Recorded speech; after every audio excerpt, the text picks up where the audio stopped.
hermana Nora? Qué gusto verla. Bien, gracias, bien. Bueno, buenos días, buenas tardes o buenas noches, depende del país Sí. en el que estemos, ¿no? Bienvenidos, gracias por estar aquí presentes.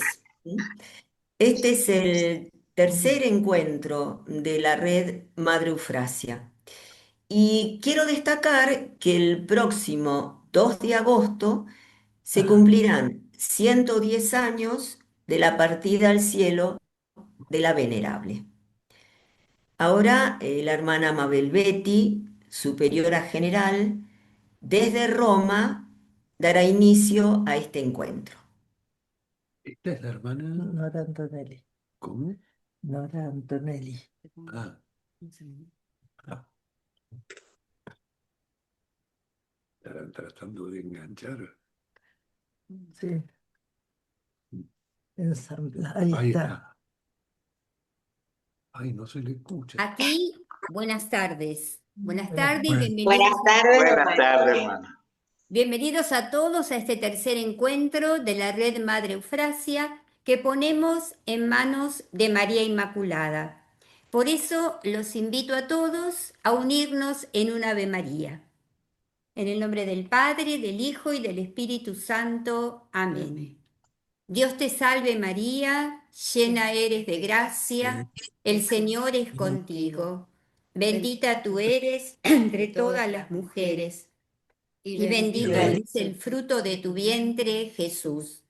Santa María, Madre de Dios, ruega por nosotros pecadores, ahora y en la hora de nuestra muerte. Amén.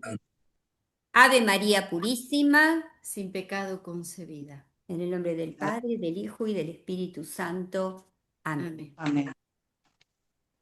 Nos une el deseo de seguir conociendo a la Madre Eufrasia, esa santa religiosa, como la definió el entonces arzobispo de Buenos Aires, Monseñor Mariano Antonio Espinosa, cuando ella partió al cielo.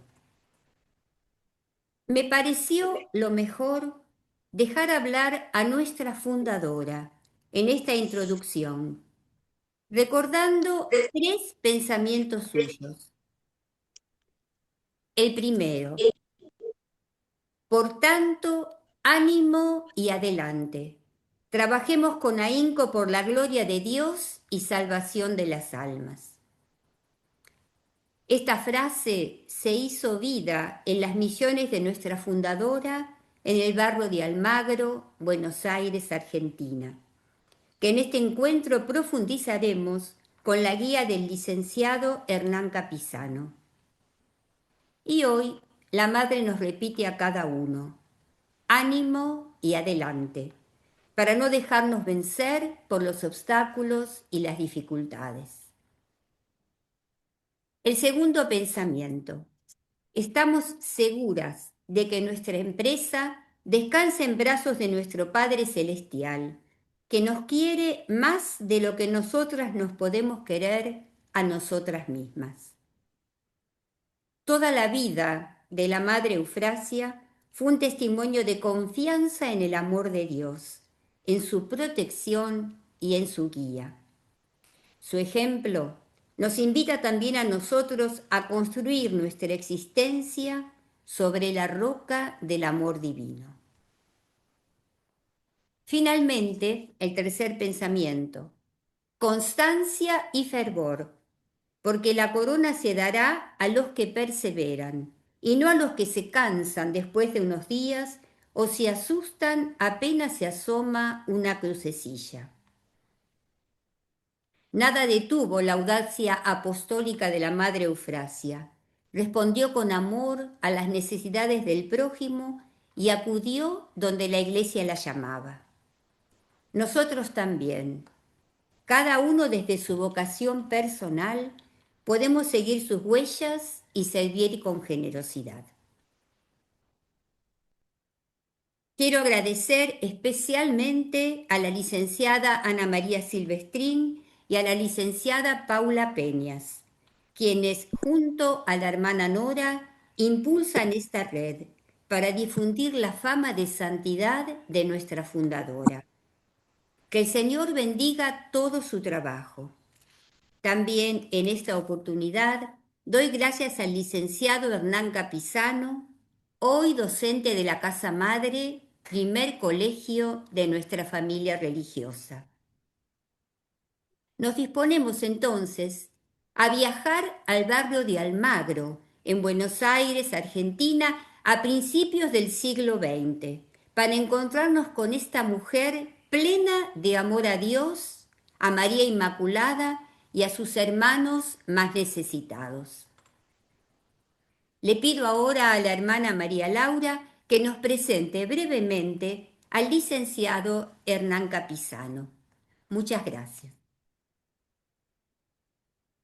Bueno, leo un poquito la presentación de Hernán, que es profesor, como dijo la hermana Mabel, de nuestro Colegio Inmaculada Concepción de Buenos Aires, en cuya capilla descansan los restos de la venerable Madre Eufrasia. Hernán es profesor y licenciado en Historia, egresado de la Universidad Católica de La Plata, donde además es docente e investigador. Es doctorando en la Universidad del Salvador. Además, escribió varios libros relacionados con la historia política argentina de los años 30 del siglo pasado. Pero lo más importante, me atrevo a decir, Hernán, es que forma una hermosa familia junto a su esposa, con quien tiene 4 hijos: Paulina, Teresita, Benedicto y Antonino. Es una excelente docente de nuestro colegio. Así que, Hernán, muchas gracias por contar con usted entre nosotros y ahora lo escuchamos.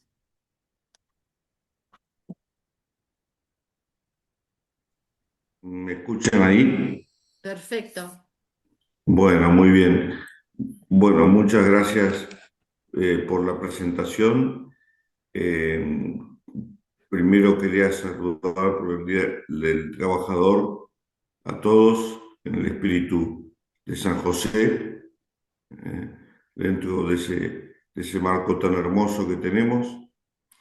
Y quiero agradecer, porque lo primero es agradecer rápidamente, pero agradecer al fin la posibilidad que me han dado de estar aquí presente de manera virtual.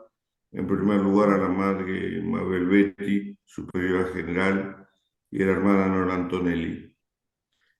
Por supuesto también a la hermana María Laura, quien además de invitarme personalmente, me acercó también material que necesitaba para esta suerte de ponencia. Ana Silvestrín estuvo todo el tiempo presente, acercándome y poniéndose también a disposición. Así que estoy muy, muy agradecido por esta ocasión. Es la primera vez que toco este tema. He hecho algo bastante similar, pero hace muchos años, con los salesianos, también en el barrio de Almagro, ¿sí? Para aquellos que no conocen Buenos Aires, el barrio de Almagro, como lo dijo la hermana al principio, es un sector central, geográficamente hablando, de la ciudad de Buenos Aires. Central en cuanto a que está en el medio de la ciudad, ¿sí? Y me tocó, estoy hablando del año 90, 91, yo era muy chico, y hacer una investigación sobre la fundación de un colegio salesiano, que es pequeño, es el más chico que tiene los salesianos, que es San Antonio, que también está en Almagro, pero está en la zona sur de Almagro, a unos 2 kilómetros del Colegio de las Hermanas.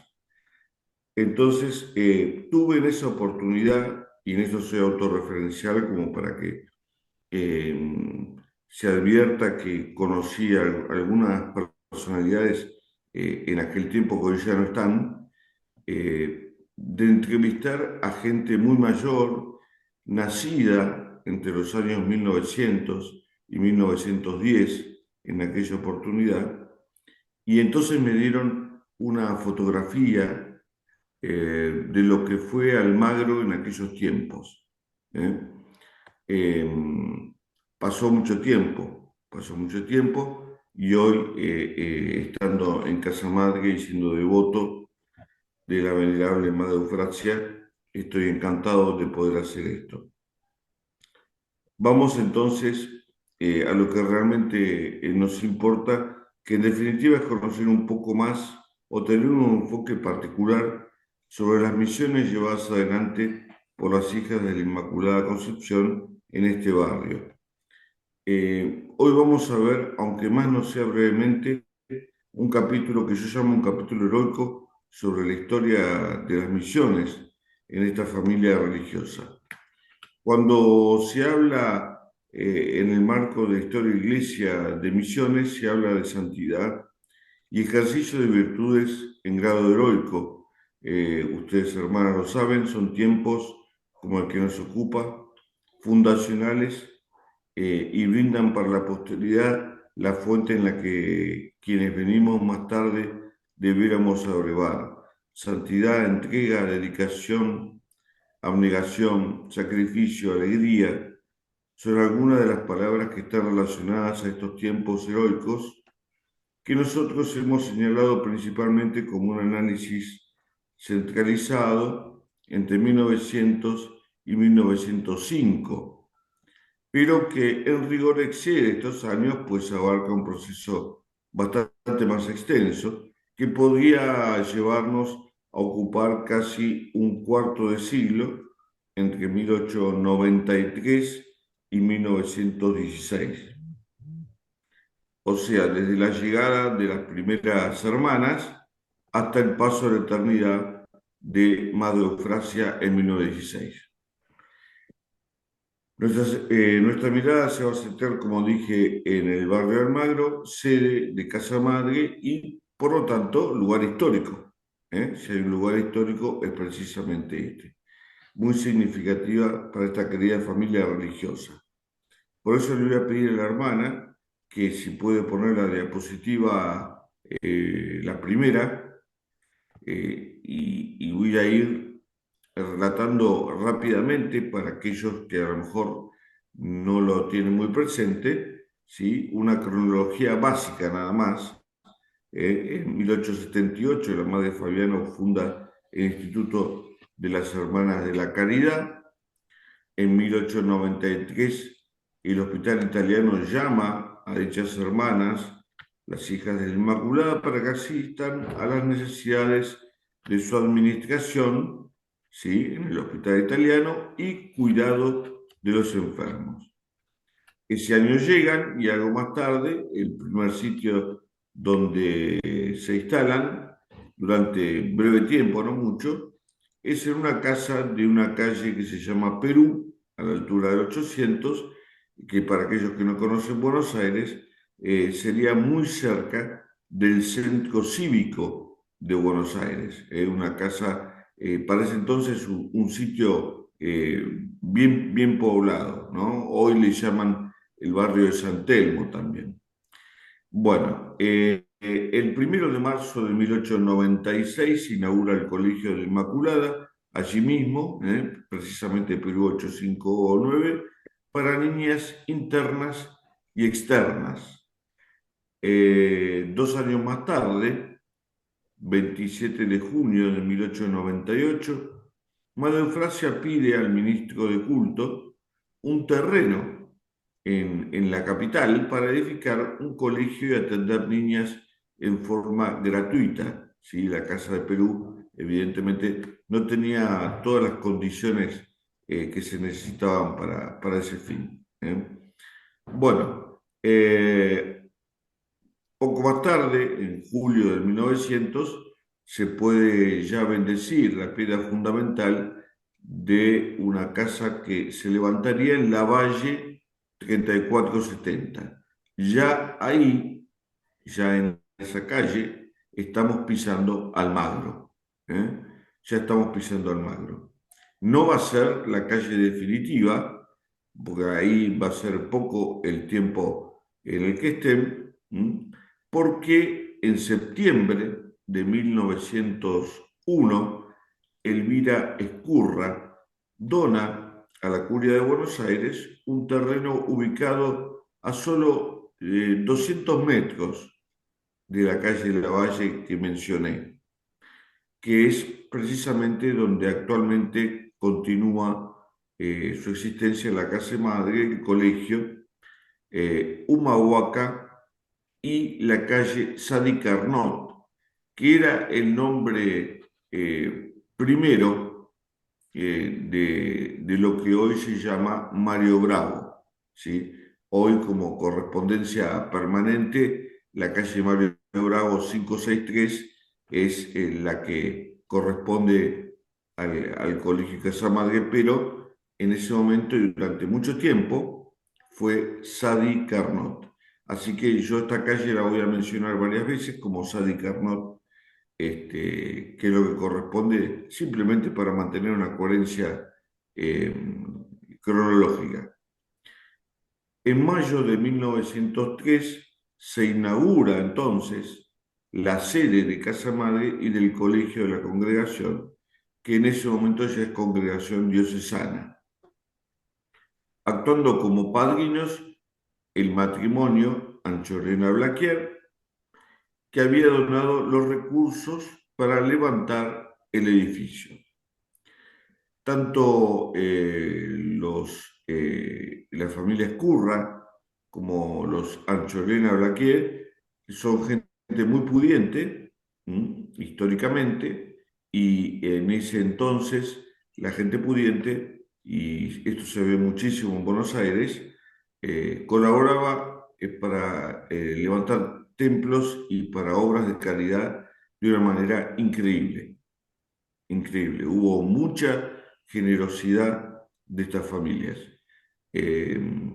Así que este matrimonio que actuó de padrinos, además también es la que donó los recursos necesarios para construir la capilla de la Inmaculada Concepción que ustedes veían en la primera diapositiva de presentación. Esa foto histórica y tan hermosa.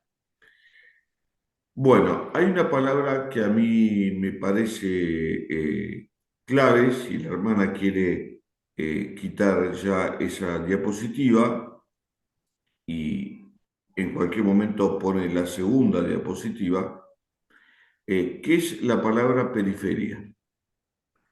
Yo la he tomado un poco como eje para la ponencia, porque el Papa Francisco la utilizó en algún momento, enviando a misionar y a dirigirse a los cristianos a la periferia. Y realmente, en ese momento, vamos a situarnos en el 1900, Almagro era una periferia, literalmente hablando, y vamos a ver por qué. Francisco, el Papa, en realidad no estaba creando ni inventando nada nuevo, estaba en realidad dando fuerza y ratificando lo que la Iglesia durante 2000 años trabajó en las periferias, en todos los sentidos que la palabra permite abordar.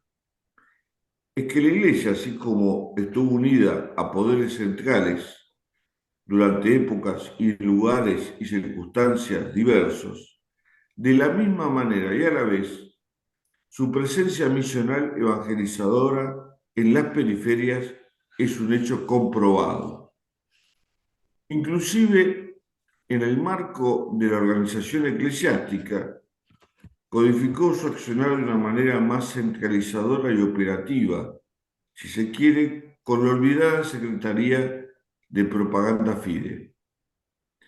Este organismo, con sede en Roma desde el siglo XVII, existía en el momento en que Madre Eufrasia trabajó entre nosotros y que llevaba adelante una extraordinaria labor no solamente evangelizadora, sino antropológica, sociológica, estudiando idiomas, dialectos, costumbres de diversos pueblos, mucho antes que la moderna sociología, con el fin de prepararse a llevar la palabra de Dios.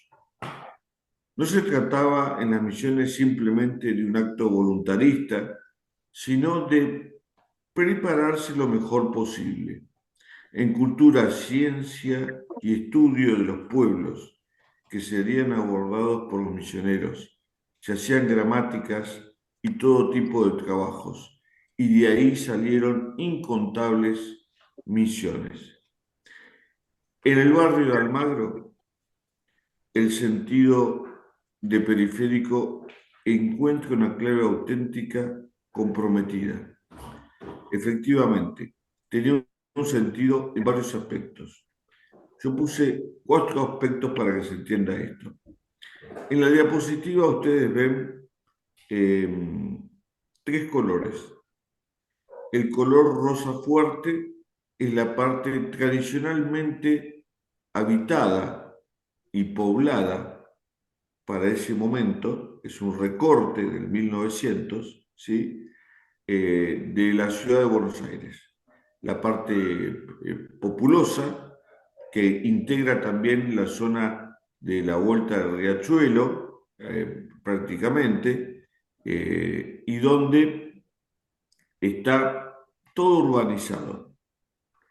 La parte rosada un poco más atemperado en el color, es una parte un poco menos urbanizada. Los que conocen la ciudad podrían extender esa parte rosadita hasta la avenida Jujuy, aproximadamente, y ya la parte amarilla que ustedes ven en el plano es la parte central, que es ya menos poblada, ya hay muchos terrenos sin lotear, y los puntos rojos que se ven fuera de la parte amarilla son hoy barrios, pero que en ese entonces eran pueblos. ¿Sí? Se ve Belgrano, Devoto y Flores.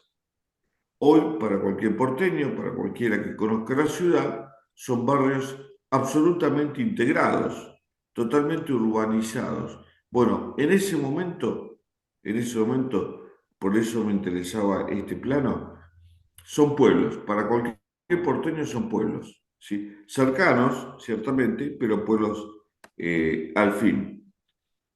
Muy bien. Había zonas particulares. Por ejemplo, en parte de la zona amarilla estaba un lugar de paseo como era Palermo, ¿sí? Parte era Palermo, pero la parte sur, por ejemplo, ya más en el rosado fuerte, mostraba el lugar portuario de La Boca y Barracas, muy relacionado con el abastecimiento y, por supuesto, con una población que después voy a profundizar, familiarizada con lo italiano y con labores que tengan que ver con la tarea propiamente de una zona portuaria. El segundo punto, vamos ya a la diapositiva, la tercera y la cuarta. Bien, ahí congelamos la tercera. Simplemente esta diapositiva, que la vamos a sacar enseguida, es para que ustedes vean en un plano de 1900, ¿sí? Este plano es de 1900, cómo estaba poblada la zona de Buenos Aires, que está poblada, ¿sí? El marco negro de esas parcelas significa que está edificado. Esta es la zona que está edificada. Arriba se ve la palabra avenida, es la avenida Callao, esa, ¿sí? Para los que conocen la ciudad. Hasta ahí llegaba la plenitud de lo poblado. Mapa plano de 1900 aproximadamente. Si vamos a la diapositiva siguiente, que es del mismo plano, ahí está, 1895, ¿sí? Como yo mismo le puse ahí. Se dan cuenta ustedes, gráficamente, cómo estaba Almagro y esos dos circulitos representan uno la casa madre de Casa Lavalle y el otro la casa madre de la calle Sadi Carnot. Como ustedes pueden apreciar, quien hizo el mapa zonal en 1895 hasta puso la arboleda que tenía, ¿sí? La parcela de casa madre, ¿no es cierto? Y fíjense que lo que está edificado es mucho menos que la diapositiva anterior, mucho menos, inclusive con terrenos muy extensos sin ningún tipo de identificación. Bien. El segundo punto, podemos dejar, si quiere la hermana, esta diapositiva durante un tiempo, mientras yo hablo. El segundo punto que lo hace periférico es el aspecto social migratorio. Almagro no representaba un fenómeno parecido al de La Boca, donde de la mano del puerto inmediato se llenó rápidamente de población mayormente italiana y establecida con un hacinamiento que la figura principal la tenemos como el conventillo, donde las familias vivían realmente en una forma muy humilde, pero esto no se percibía mucho en Almagro. Almagro en este tiempo está en una etapa de crecimiento permanente, ¿sí? Este mapa, si lo tomamos 6 meses más tarde, seguramente tenía muchos cambios, pero es una etapa de crecimiento. En tercer lugar, Almagro era periférico por su ubicación en el plano eclesiástico. La cura de Armas lo tenía como uno de los barrios dignos de misión. Las misiones que se daban en estas calles, muchas de las cuales aún son de tierra, ¿sí? Abro un paréntesis y he encontrado, por ejemplo, la pavimentación de gran parte de la calle Sadi Carnot recién para 1919, ¿sí? No precisamente en la calle, en los metros que ocupa la Casa de las Hermanas, que no lo sé, pero sí la pavimentación en otras partes de la calle Sadi Carnot, que por otra parte no era tampoco tan prolongada. Las misiones que se daban en estas calles no tenían ninguna diferencia con lo que se daban en los espacios rurales del interior bonaerense. Ya con eso me estoy anunciando, ¿sí?, a la realidad misional de otras zonas del interior de la provincia de Buenos Aires.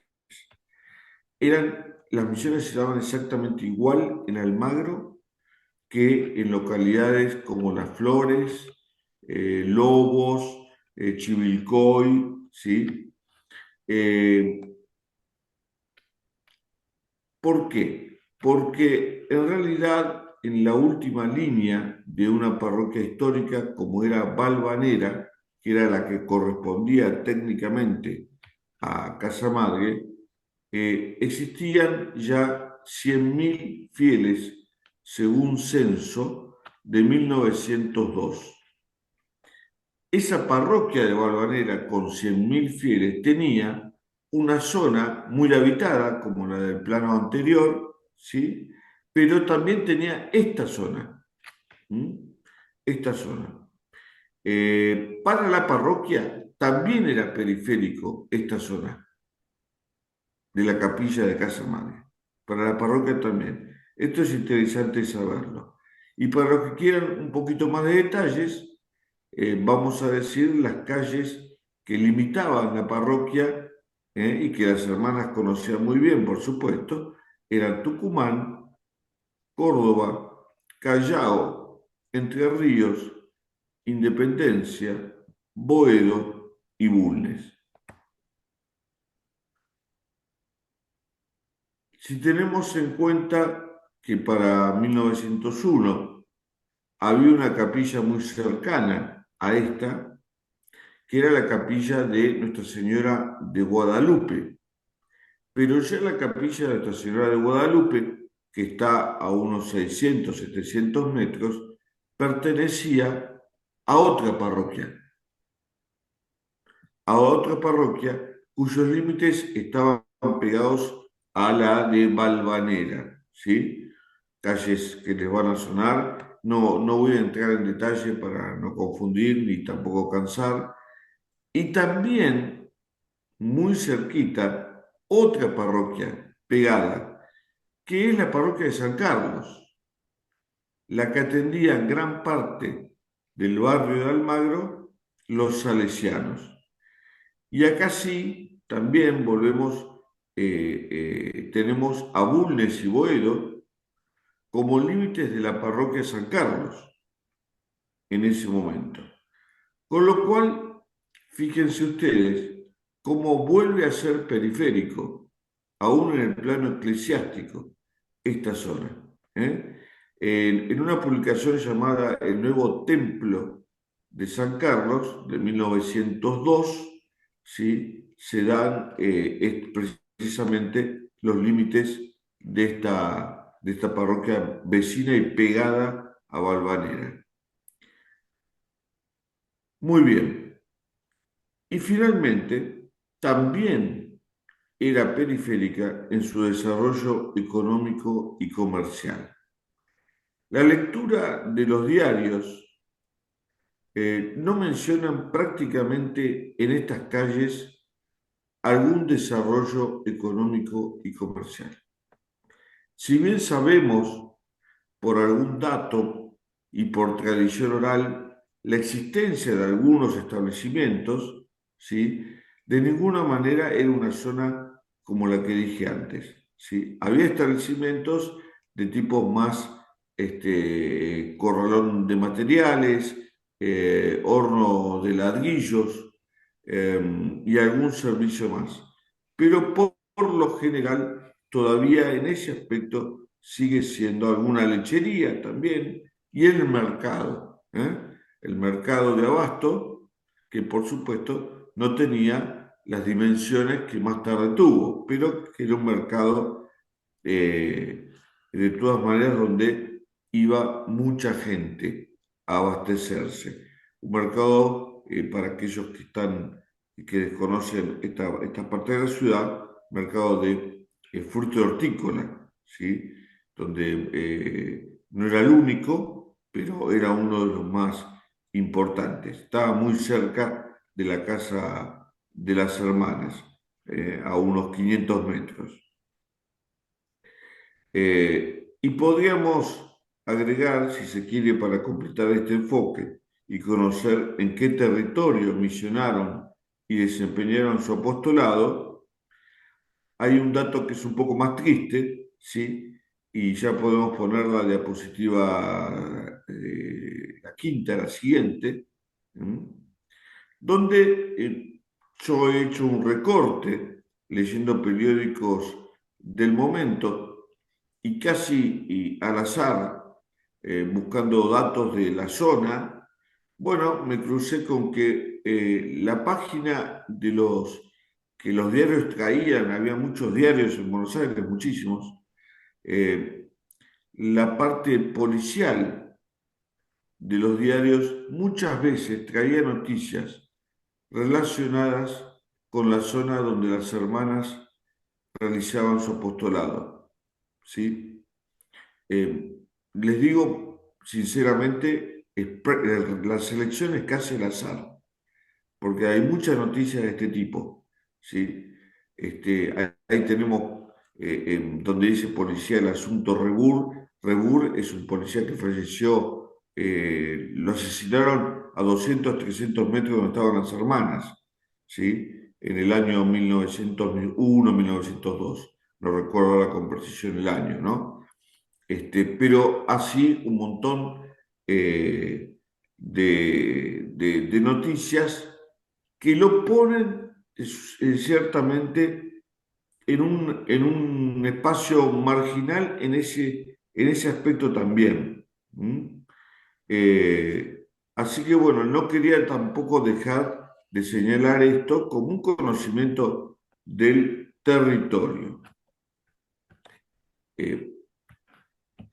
Quizás la gran excepción, perdón, me estoy desviando. Vamos ahora a otro capítulo, que es, si quiere sacar la hermana esta diapositiva, la tarea de las hermanas no estaba destinada exclusivamente a cerrarse sobre una colectividad determinada. Claro que en el pedido inicial, que desde el Hospital Italiano se hace en 1893, ya es un hecho bastante preciso que se las requiere para atender a la comunidad de italianos, ¿sí? Pero no se iban a limitar a esto. Se suma a la necesidad del territorio propio de misión y el pedido específico del obispo Mariano Antonio Espinosa, el arzobispo de Buenos Aires de ese momento. Todas estas circunstancias fueron imponiendo, ¿sí?, la realidad de un pueblo italiano recién llegado que se iba manifestando en este barrio donde estamos pronunciando, profundizando la realidad social. Claro que se trataba en general de un pueblo fiel, ¿sí? El pueblo que llega, el pueblo italiano, es un pueblo cristiano, ¿sí?, pero que necesitaba imperiosamente de asistencia espiritual. Se trataba también, si vemos al conocer los censos que se realizaban en Buenos Aires, también se preguntaba sobre la religión y está comprobado que la inmensa mayoría de ellos se reconocía como católicos, ¿sí? Ana Ofelia Fernández, en su biografía de Madre Eufrasia, nos dice textualmente: para los italianos, que eran la proporción mayor, la madre hizo organizar una atención continua y esmerada que tomaba en cuenta las diversidades de las regiones de proveniencia. La misión o apostolado, si acá sigo yo, entre los migrantes tiene características especiales. Bueno, las hermanas hoy están en Burundi y algún otro espacio de misión. Allí la prédica incluye, lógicamente, privaciones, pero también intercambio cultural, conocimiento entre las partes que necesariamente intentan comunicarse. Aquí, en lo que estamos hablando y profundizando, las misiones entre los migrantes adquieren características particulares. El primer punto que creo que hay que destacar es el acompañamiento personal hacia el paisano, aquel que inclusive es hasta vecino del mismo pueblo de donde provengo, como pasaba con alguna de las hermanas quizás. Pero más allá de estas coincidencias, lo fuerte de este proceso es conocer y atender la afectividad y emociones que se perciben tanto en el migrante como en las mismas hermanas seguramente, que también dejaron su tierra y que por ello mismo podían tener mayor comprensión hacia las penurias de los italianos. A diferencia de las misiones tradicionales de evangelización, estas tenían como objetivo proteger la fe de los migrantes frente al desarraigo. Mientras esta suerte de contención humana y social se va desarrollando, debe tenerse en cuenta que hay una clave que sería tema de otro estudio: la preservación de la identidad, Se consideraba fundamental que el inmigrante mantuviera su lengua, cultura, como herramientas de protección para su fe. Por ello se promovía que los sacerdotes y hermanas hablaran el mismo idioma que los migrantes. Se alentaba a los inmigrantes a conformarse a las leyes también y costumbres de este nuevo país, pero evitando el aislamiento en guetos o la pérdida total de sus raíces. ¿Sí? Ana Silvestrín también tuvo la generosidad de recordarme que la hermana hacía también una suerte de equilibrio, Madre Eufrasia. Pedía a sus religiosas que tenían que aprender el español también, no quedarse en un dialecto o limitarse a un dialecto o al idioma italiano, porque las misiones no se iban a cerrar necesariamente sobre la colectividad italiana. Un dato interesante a tener en cuenta es que la personalidad religiosa que quizás más haya trabajado entre los migrantes coincidió con Madre Eufrasia en una zona muy cercana al Magro y con tareas muy similares. Se trata de Madre Cabrini, quien hizo un primer viaje entre 1895 y 1896 y un segundo viaje entre 1900 y 1901. En diciembre de 1900 retorna hacia Génova, ¿sí? Y en 1901 compra en el barrio de Villa Mitre, muy cercano, ¿sí? Para una nueva fundación, esta Madre Cabrini, un instituto.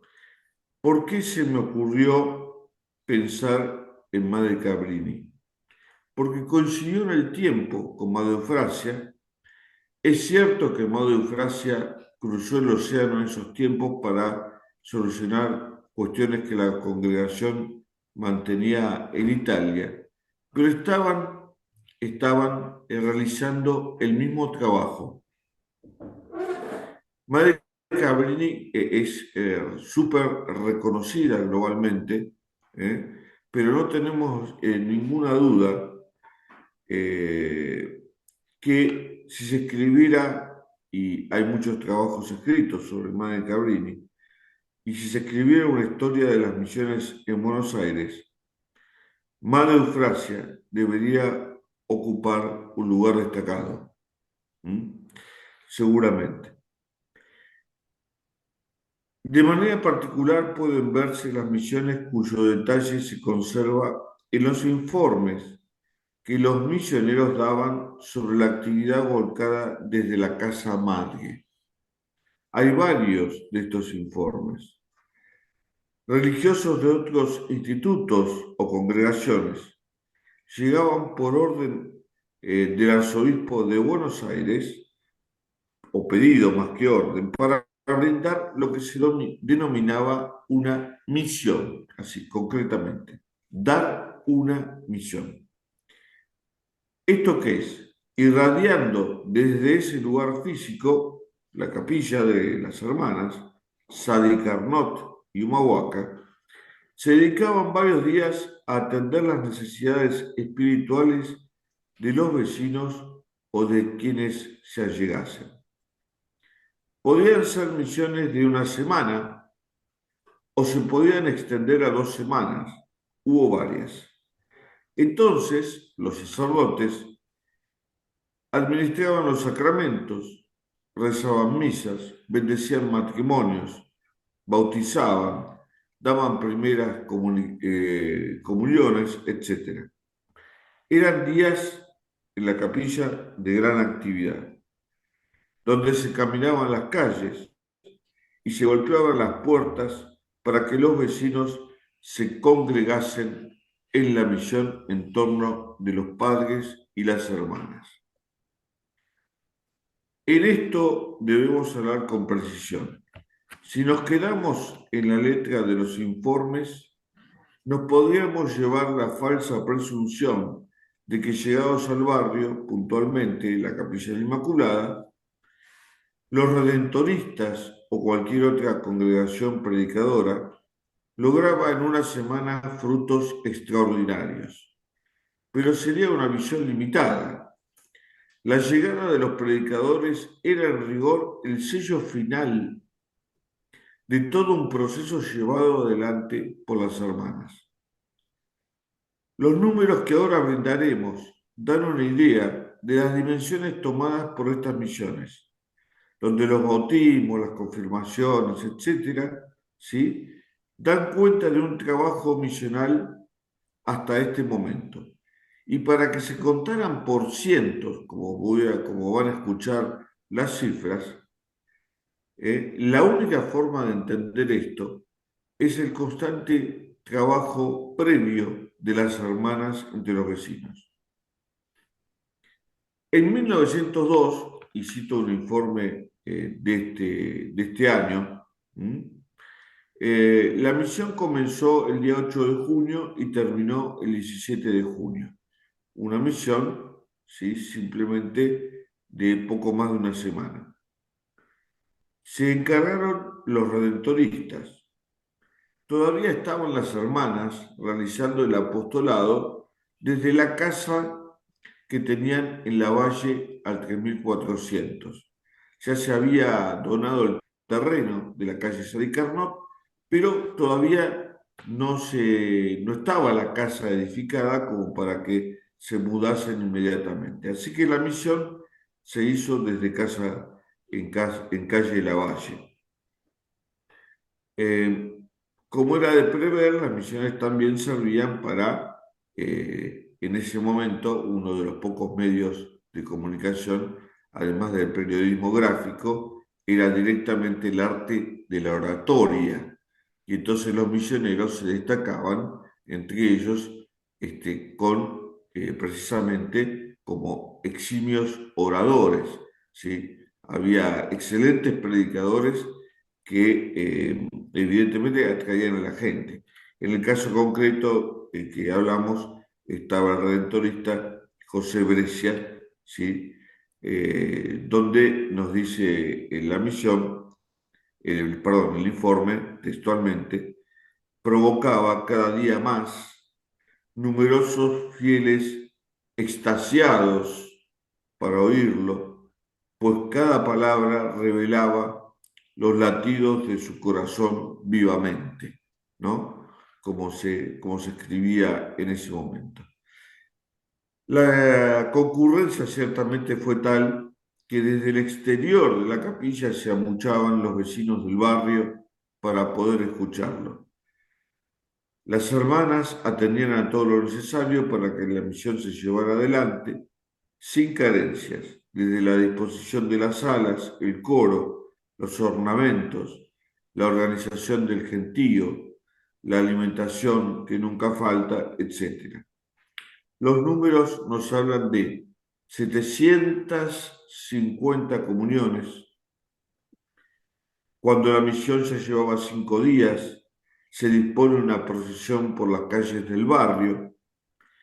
El día 17, que fue el día de cierre, llegó el arzobispo de Buenos Aires, administró el sacramento de la confirmación nada más y nada menos que a 400 fieles entre niños y adultos, 400 fieles en una simple capilla de la periferia, territorio de misión. Y el mismo arzobispo, cuando recibe el informe, agrega como postdata un acto de agradecimiento y pone en aquel apartado barrio, En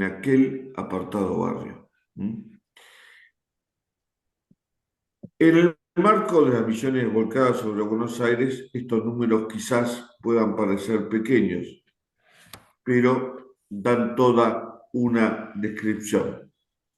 Tengamos en cuenta que para 1915 un poco más adelante, la ciudad ya tenía 1,5 millones de habitantes y estaba dividida en 35 parroquias. Por eso ya poco tiempo después, todo esto muestra un crecimiento muy, muy rápido. Bueno, en el barrio, durante esta etapa, nos seguimos centrando en 1900, 1905, parece ser que se produce un pedido de informes que apura a las hermanas a salir de casa Lavalle. Esto está publicado en una revista que salía muy seguido, que se llama El Monitor de la Educación Común, 31 de julio de 1901, donde se pide al Consejo Nacional de Educación un informe porque dice que los inspectores necesitaban tener más seguridad para autorizar que funcionase un colegio en ese lugar, ¿sí? Así que tenemos también que considerar que la donación de Sadi Carnot de Elvira Ezcurra llegó en el momento, ni antes ni después, en el momento que la providencia lo dispuso. Muy bien.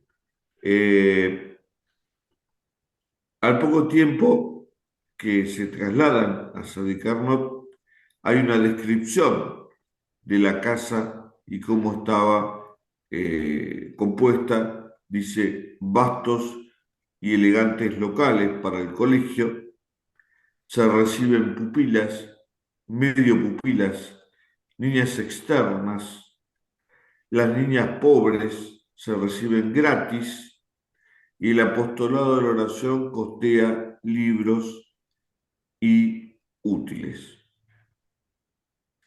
Ana Ofelia Fernández agrega en su segundo tomo de las cartas de Madre Eufrasia, literalmente, que el templo prolongaría la presencia de la parroquia de Valvanera, alejada y sin influjo en el nuevo barrio de inmigrantes. Las religiosas hicieron prosperar este activo centro de irradiación espiritual en la zona. Por otra parte, en carta de Madre Eufrasia al arzobispo Mariano Antonio Espinosa, en febrero de 1903, le cuenta: nos hemos trasladado a la casa nueva. Es lindísima y grande, pero aún se la debe pagar en su mayor parte. Mi nueva dirección es Sadi Carnot 563. Y le dice, pero aún se la debe pagar. La providencia parecía una constante en la vida cotidiana e imagino que hoy en día las cosas no serán muy distintas, ¿sí? Y yo agrego de manera personal que la gratuidad de la enseñanza, que me consta en gran parte, replica lo mismo o algo parecido de hace 130 años. Y ya para el 26 de mayo de 1903, el periódico La Voz de la Iglesia destacará la incansable labor de las hermanas que, a partir de entonces, dirigirán este importante colegio con internado y aulas gratuitas. En esta publicación, que leía muchísima gente en Buenos Aires, dice textualmente: las beneméritas hermanas están presididas por la emprendedora Sor María Eufrasia, mujer de dotes intelectuales nada comunes y de un carácter superior a todas las dificultades. La prueba está en el hecho de haberse lanzado a una obra de las extraordinarias proyecciones de la que nos ocupa, sin más recursos casi que su entera confianza en la providencia. Otro periódico, La Buena Lectura, por su parte, también alude a este acontecimiento. Esta iglesia, dice, situada en un barrio que carecía de centros religiosos, circunstancia que da mayor importancia a la obra. Cada iglesia es un baluarte contra las malas doctrinas, dice este periódico, que pervierten los corazones, las familias y los pueblos. Dice malas doctrinas. Estas últimas líneas nos dan pie para hacer un comentario, ¿sí?, para una cuestión no menor que se va manifestando desde largo tiempo atrás, y es la política combativa de personajes o grupos sectarios que le declaraban la guerra a la Iglesia y todo lo que ella pudiera significar en la sociedad, dando todo tipo de apoyo a los elementos que servían para obstaculizar la acción de las misiones y los misioneros.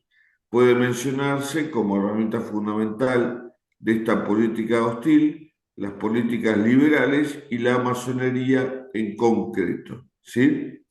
Esto era todo un problema, y en Buenos Aires era una cuestión bastante conocida. Podría ser un ejemplo el Hospital Italiano, donde a pesar de haber llevado a las hermanas, ¿sí?, había una fuerte tensión.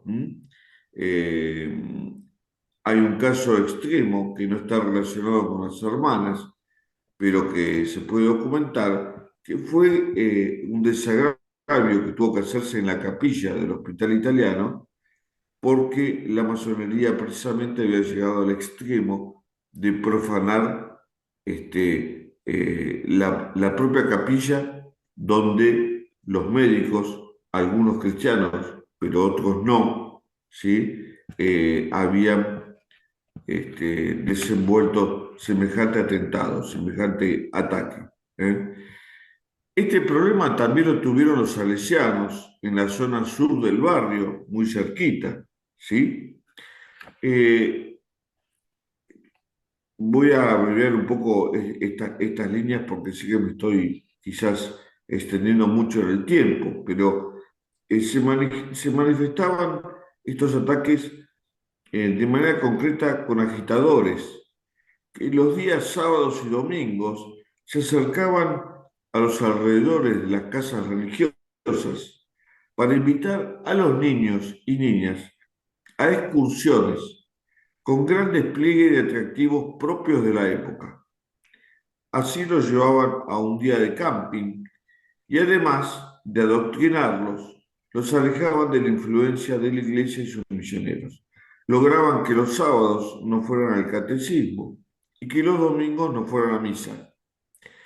Esto llevó, en el caso de los salesianos, a extremar la creatividad para que los niños no fueran absorbidos por estas situaciones contrapuestas. Es el motor por el cual nace para 1904, imagínense, estamos en un año de misión central en las hermanas, y ahí nomás lo que estoy hablando, ¿sí?, nace para 1904 en la barriada del sur de Almagro el Club San Lorenzo, ¿sí?, fundado por el padre, el sacerdote Lorenzo Massa. También, pocos años después, otro salesiano, el padre José Vespignani, da luz a los exploradores de Don Bosco, donde consta que lo hace precisamente para tener actividad los sábados y los domingos y evitar que los niños sean atraídos por estas sectas, ¿verdad? Por eso funda estos exploradores. ¿Por qué? Porque lamentablemente la versión porteña de los Boy Scouts en esos primitivos años eran laicos en el marco de un laicismo bastante hostil hacia la tarea de la Iglesia. Entonces el padre José Vespignani, para contrarrestar esto, funda los exploradores. ¿Sí? No me voy a extender sobre la realidad de los salesianos también en el barrio de La Boca, que tiene mucho de esto, muchísimo, e inclusive con un sacerdote salesiano que por un atentado casi pierde la vida. Todo esto lo voy a saltear, pero creo que queda claro este margen que he abierto porque existía realmente en las misiones.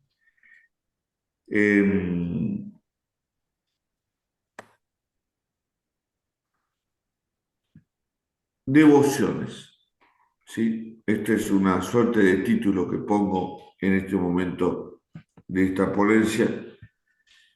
Hemos realizado una compulsa estadística en los años 1903 y 1904, sí, que son años de transición en el crecimiento del barrio, pero que ya nos pueden decir dónde se centraban las devociones que usualmente la capilla ofrecía a los vecinos y que las conocemos porque salían publicadas en 2 o 3 periódicos de esa época.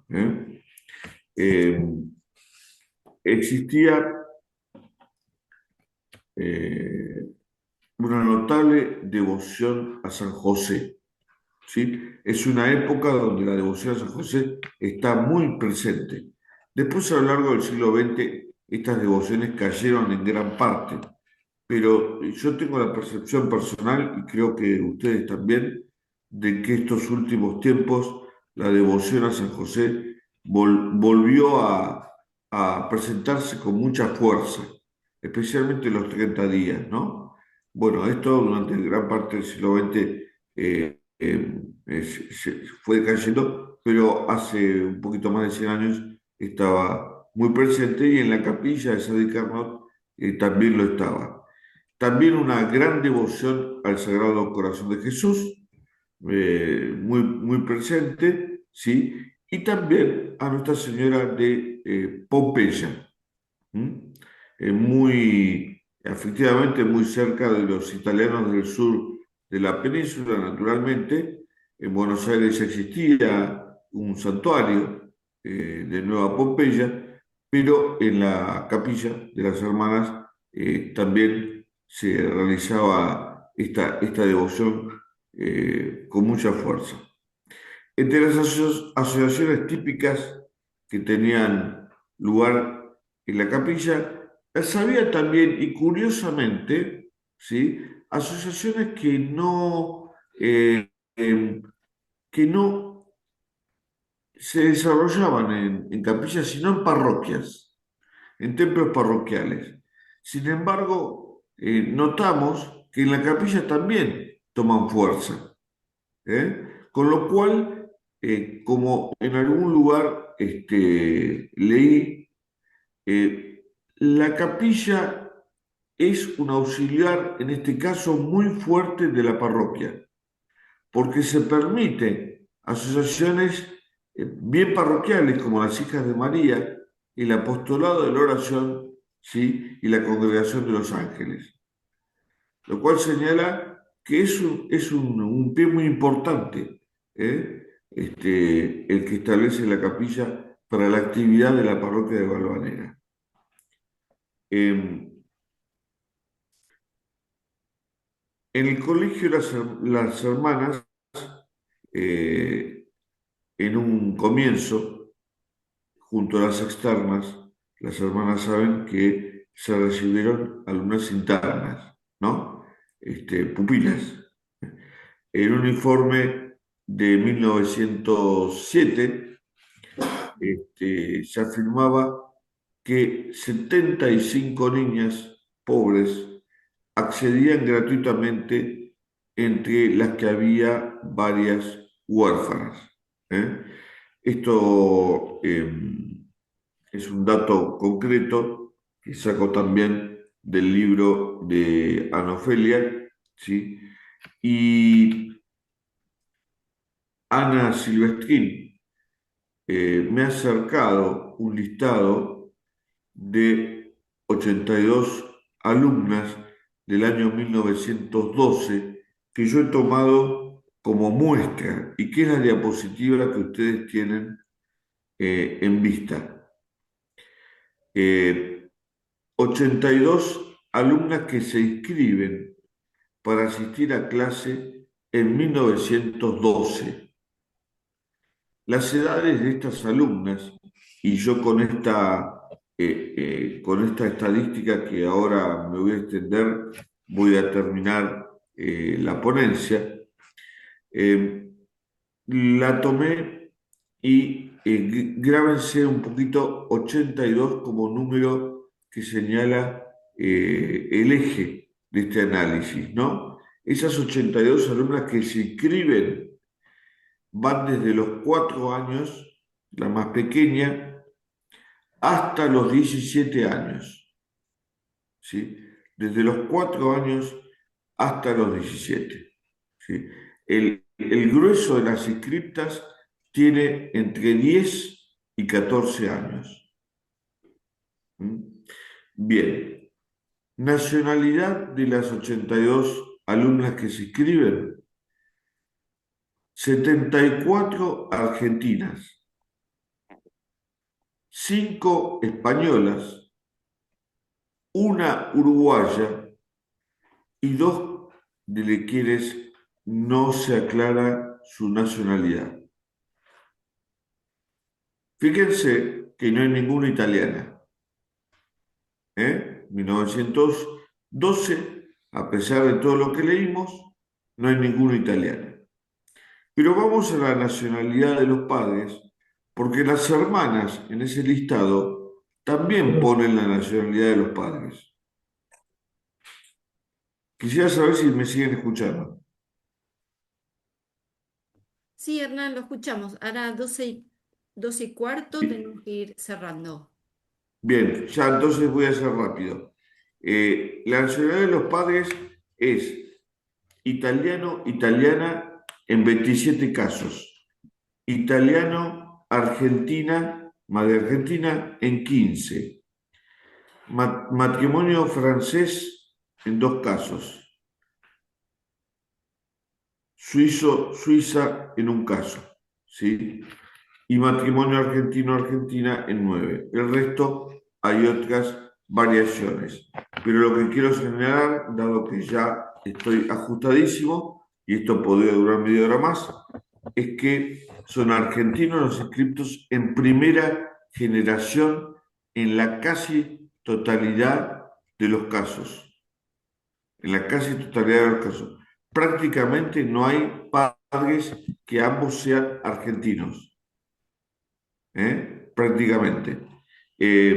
Bueno, dado el tiempo que ya se me acaba, hermana, son 12:13, quiero volver a agradecer y la posibilidad que me han dado de volcar todo esto en la ponencia.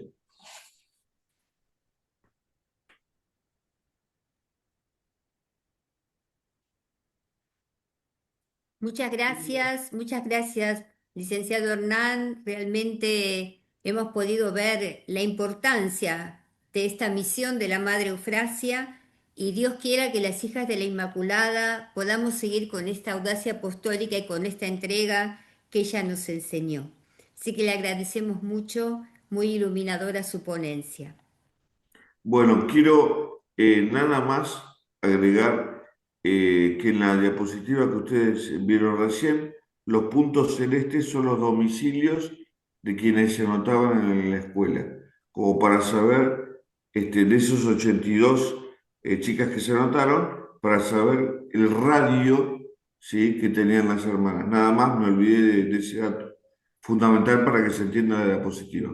Perfecto, Excelente. perfecto. Muy bien.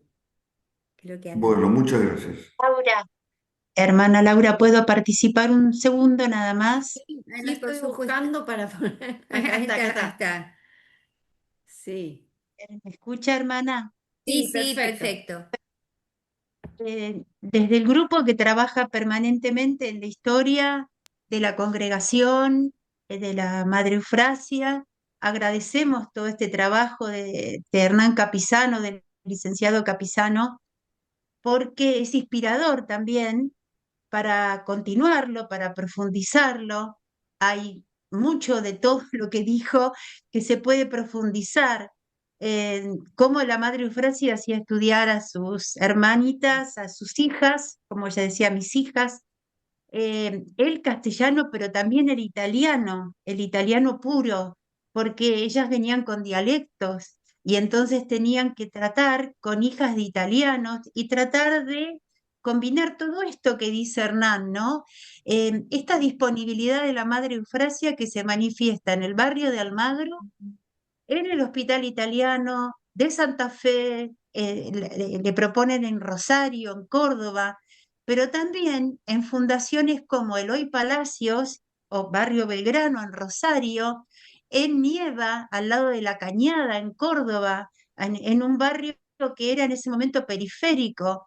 O sea, esa disponibilidad de la Madre Eufrasia, esa audacia apostólica y esa sabiduría para encaminar la acción, ¿no? Hay mucho para estudiar y espero que inspire a otras casas, a otras obras, a otras personas para profundizar estos temas. Agradecemos a todos los presentes realmente en este día que podrían estar descansando por ser un día feriado. Quiero destacar especialmente la presencia entre los participantes, los oyentes, de la doctora en Historia Nora Sigrid.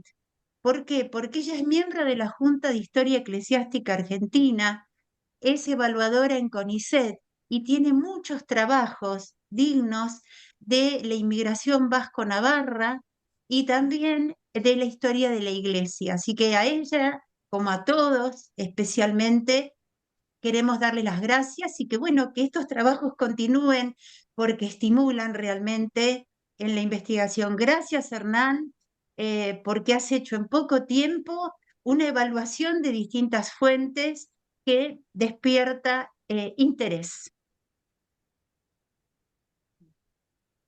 Si Nora quiere hablar, hermana. Hermana Nora, hermana Nora. Está silenciada, Nora. Nora. Está silenciada, Nora. El micrófono. Está silenciada.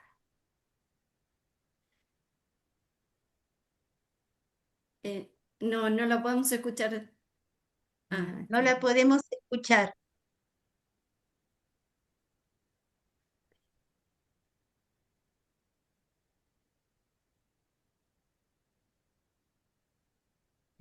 Abajo está el microfonito, si lo puede visualizar. No le funciona. Pero dice que no puede.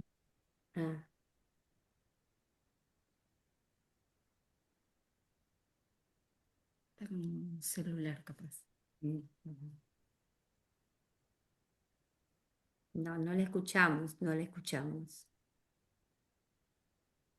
Bueno, gracias, igual. Sí, un problema de comunicación. Sí. Nuevamente gracias a todos y los invitamos a otra reunión en el mes de agosto, recordando que se cumplen 110 años de la partida al cielo de la Madre Eufrasia y habrá una reunión especial muy interesante, así que los invitamos. Muy bien. Gracias, hermana Laura, y a la Madre Mabel. Bueno, muchas gracias a todos los presentes. Que la Madre Eufrasia desde el cielo nos bendiga a todos. Gracias, hermano. Muchas gracias, hermana. Ahí está. Gracias, hermana. Un placer. Gracias. Muchas gracias. Gracias, hermoso. Gracias. Muchas gracias, hermana. Gracias. Gracias, hermana. Muy lindo. Gracias, eso es lo que hay que seguir pidiéndole a la Madre Eufrasia. Gracias, hay que seguir pidiéndole. Gracias, hermana. A Burundi un saludo especial. Está Burundi presente. Acá está. A ver. Para que aprendamos dialecto. Burundi. Qué lindo. Qué lindo.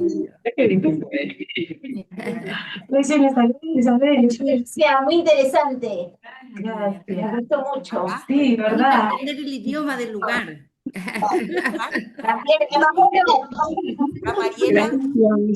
Un beso, Burundi. Un beso grande. Ana Mariela, un beso. Un beso. Rosario. Cariño, Burundi. Burundi, un abrazo fuerte. Vamos, adelante. Bueno verlos. Buen día, hermana Julieta, hermana Qué Mariela, un lindo. abrazo. Qué lindo. Hermana Nora, qué lindo verla, hermana Nora. Hace años que no la veo. Ni hablar. Pero yo estoy siempre en estos encuentros, ¿eh? Es que a mí me tocó estar aquí en casa, hermana, así que pude ver. Eso. Me alegro, la familia Genet. Muy bien. Ay, Marina. Cariños a todos, feliz día. Feliz día. Feliz día Gracias. para todos, ¿eh? Y abrazo, Feliz San José. abrazo a todas. Hasta pronto. Beso grande a todos. Que estén